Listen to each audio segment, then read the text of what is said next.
គេជាព្រានវាមិនសំខាន់ត្រង់ថារូបអូនស្រឡាញ់គេបងឈើយំអូនមិនឃើញទេ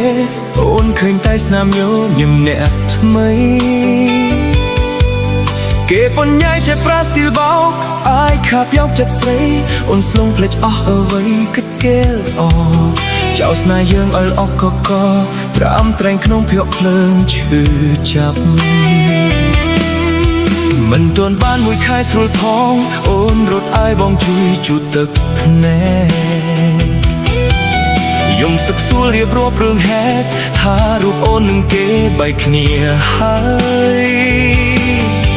អូនសុំឲ្យបងត្រូវគ្នាវិញព្រោះអូនដឹងខុសហើយតែបងនៅឡើយឈឺចាប់ពេញបេះដូងនឹកដល់គ្រាដែលអូនចោលបងគ្រាន់សមមកចុងក្រោយ